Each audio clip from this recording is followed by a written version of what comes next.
The truth is, most people today have no idea how resourceful ordinary families had to become during World War II.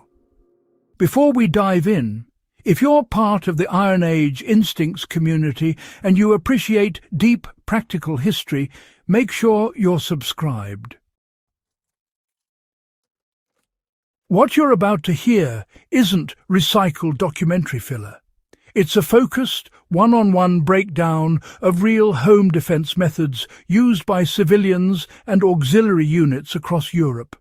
Tactics that still work today when stripped down to their fundamentals. This opening minute matters because it puts you in the mindset of the people who lived this. They didn't rely on convenience. They relied on discipline, cunning, and small intelligent upgrades to their daily routines that gave them a strategic edge. And that same mindset still has value if you care about readiness, community resilience, or historical continuity.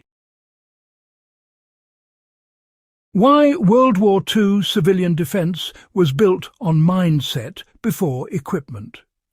One of the overlooked aspects of World War II home defense is that the average household wasn't equipped the way modern survivalists imagine. Weapons were scarce. Radios were controlled. Power outages were common. So, defense started with a mental shift.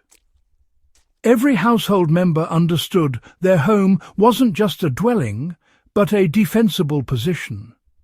In Britain, for example, families practiced blackout discipline not because it was convenient, but because violating it gave enemy bombers a visual landmark. The modern equivalent is reducing your digital and physical signature.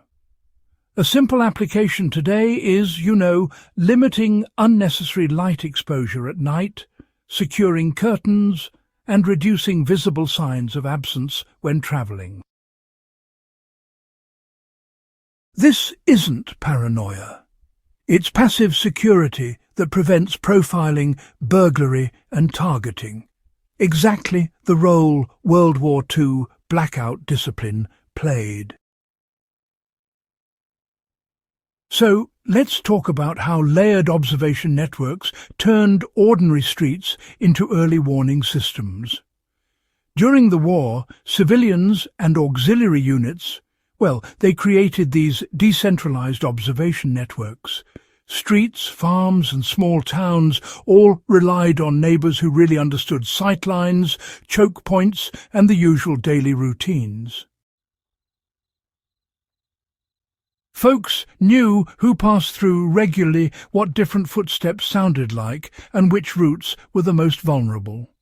They weren't just gossiping, they were actually establishing an early warning grid long before anyone had even heard of night vision cameras or motion sensors.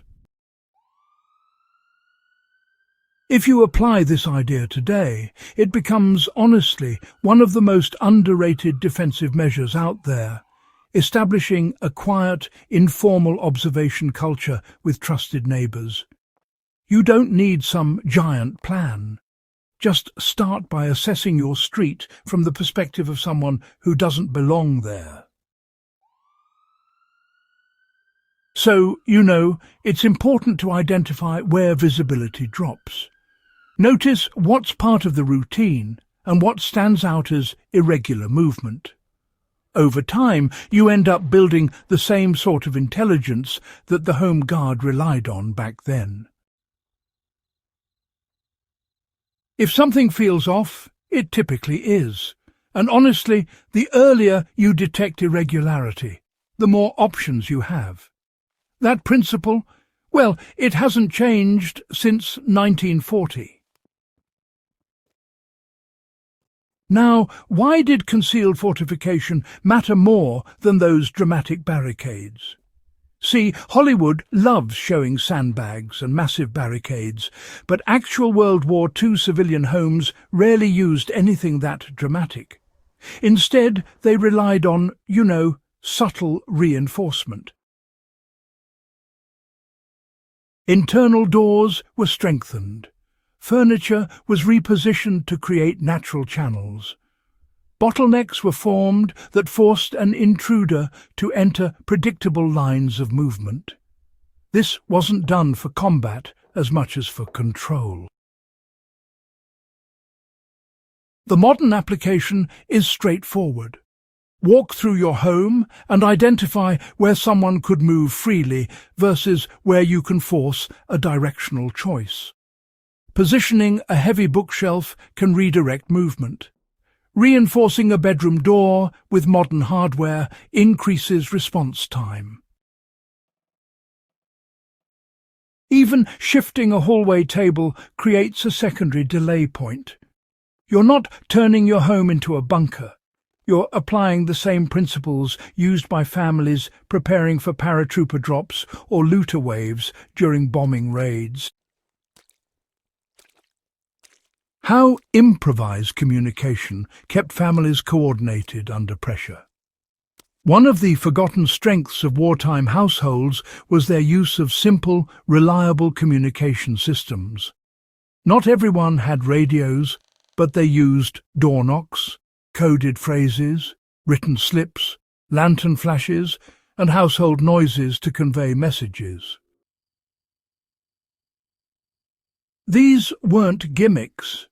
They were practical ways to maintain cohesion when conditions collapsed. A modern version might be establishing a family code phrase for emergencies or agreeing on a check-in routine. For example, if phone networks fail, a predetermined physical meeting point becomes priceless. So, the steps to apply this today include: first, selecting a primary rally point, then a secondary fallback location, and, well, coming up with a simple phrase that indicates real danger versus just an inconvenience. You know, this is exactly how wartime families operated during blackout raids or when they had to move through unsafe streets after bombings. How resource management determined survival more than weaponry, honestly. WWII home defense wasn't about stockpiling exotic gear. It was about disciplined resource management. Water was stored in simple containers, food was rationed intelligently, and, tools were repaired instead of replaced. Even basic items like candles, matches and hand tools became strategic assets, you know.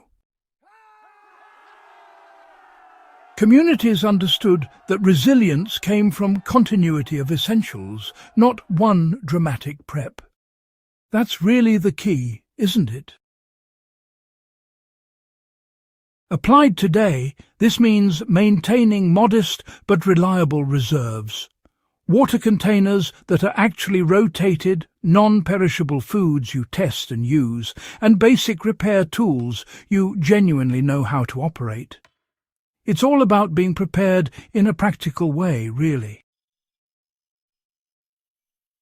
For example, keeping a hand crank light or a basic water filtration method offers more continuity than buying a gadget you never learn to use. WWII.